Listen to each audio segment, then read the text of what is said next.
know Coach spoke with you guys on Monday as position groups, and then he spoke with you guys as a team again this morning. When he spoke with us on Monday, he did reference you in his apology. He was concerned about how this would impact his ability to lead you guys. Have you seen any impact of that? What is your take on that? Yeah, not really. I mean, I feel like the team has been the exact same. We had like a half day Monday. We were off yesterday, and then obviously today we were kind of back full speed. So I think everything's been right on schedule, like normal. I think we've operated well.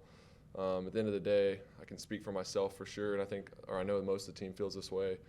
He's still my head coach. I still respect him regardless of what happens. Like I said, we're a team and we're figuring it out. So yeah, we're all good. We had a great day of practice today, and we're all still working. A lot of distractions this week and off the field conversations. How focused are you guys on the Titans? We're focused. Like that hasn't changed. When we get out there, it's time to work. Our meetings have been great. Communication's been really good. Obviously, we're coming off a tough one in Cincinnati, a game we felt like we should have won, that we had. We were in it the whole game, and just got to get better at finishing. And that's where, we're looking to make an improvement this week. And I feel like every week we've gotten better. So I'm just excited to put another full game together and go finish it. Did today bring some closure for you guys as a team with Coach getting up there and kind of addressing it one final time? Yeah, I thought that was great. I thought he did a really good job, handled it well. Didn't, just was up front with us, and I think that was the best way to handle it, which he did. And I think that's where you can go. All right, next, let's move on. We gotta keep working and get better, and that's what we're doing. So I think we're in a good spot as a team. When did you find out, or did you know before the game that he wasn't coming back with the team? I didn't know. I had no idea. I mean, you don't really think about those things. The plane is huge that we're on. So you don't really think about or even care about that stuff right after the game. You're getting on, doing your own thing, talking to teammates about the game, watching tape, all that. So you don't really think about that. I mean, I feel like at this point we've all addressed everything. Everyone knows the situation, the details. It is what it is. Like I said, I'm still going to respect him. He's our coach. Still believe in him. This team does, and we're moving on to playing the Titans, and everyone kind of knows everything already. So there's really no more questions, I don't think, to be answered about it. How much do you put on your plate just as a captain and a team leader to kind of keep things on track and moving forward? Yeah, I mean, it definitely is a responsibility being one of the leaders, but we got a ton of leaders on the team, so it's on a lot of us. And the group we have, it doesn't make it hard. I think everyone comes in here excited to go to work. Everyone is just itching to get that first win, and I feel like we're in a really good spot, and we're getting better, like I said, and we know it's coming. So we got a lot of motivation.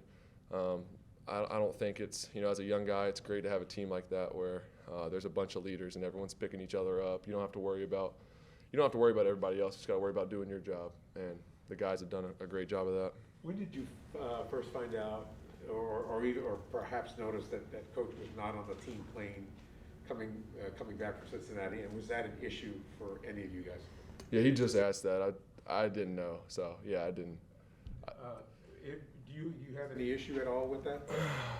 I mean, his family's in Ohio. Not really. That's not my call to make.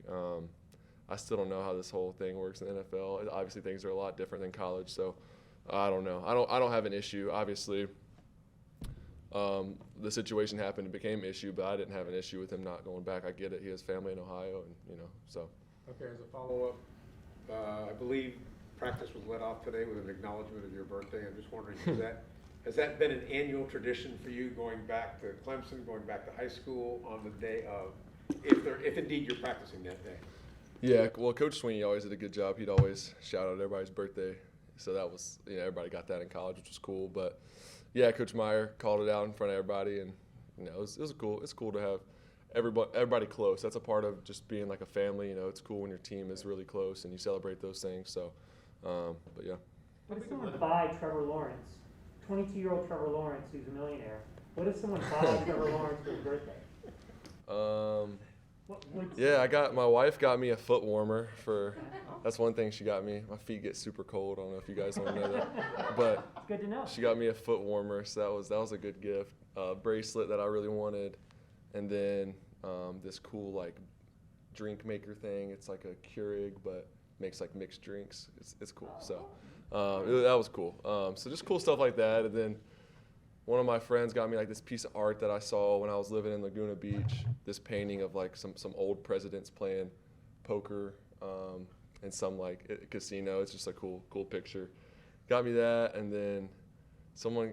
I'm not even going to go into all of it, but yeah. He's my guy Josh is waiting. He wanted to go before me, so I'm gonna hurry up. What did Josh get you? He tried to take my cake. That's it. So let's talk Titans a little bit, though.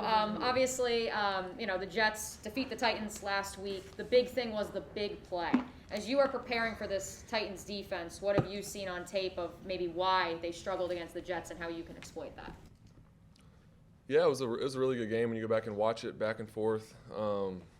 Really, those are scrambles where they made the big plays at the end of the game, and that's any game. Scrambles are just tough for a defense to defend.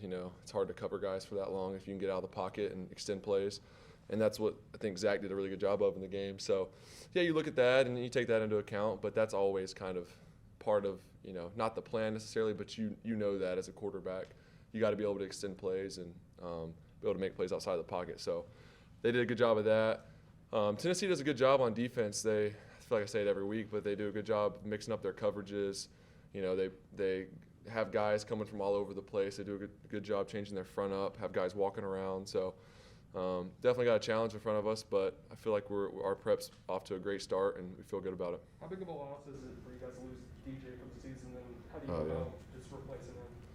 Yeah, it sucks. That's my guy. So it's just next man up. Obviously that hurts. He's a great player, and it's hard to replace a guy like that. But it's a good thing we have a lot of receivers here that can play. And I think now looking back, you're kind of glad we've hung on to so many guys because you have a lot of guys that can play. So everyone's been rotating a lot as it is. So I think a lot of guys are ready, and it seems like everyone gets a lot of reps in practice. So I think we'll transition pretty smoothly. Obviously, there's going to be a little bit of a transition when you lose a guy that's as good as DJ, playmaker. So, but we're gonna be fine. We've got to figure it out. This happens every year to every team. You have guys go down, and it's just part of it. So we'll figure it out. Do you have a relationship with Zach Wilson at all? Have you met him? Yeah, a little bit. I met him training in California, and kind of kept in touch. I texted him after a second or third game. I think it was the second game, and just kind of caught up and told him just to hang in there. Like it's all gonna work out, and we kind of talked for a second back and forth. But that's kind of the extent of it. I was happy to see him get his first win. That was cool on Sunday. I was gonna say, does it kind of light? Obviously, you are extremely motivated, but does it kind of light a little more of a fire where you're like, all right, now it's my turn to get that first win? No, I mean we've been trying to win every game, so that's not how I look at it. Obviously, you never want to be 0-4, so we need to get a win. So that's just how I look at it, and just operating business as usual and keep getting better. All right, thank you, Trevor. Thank you all.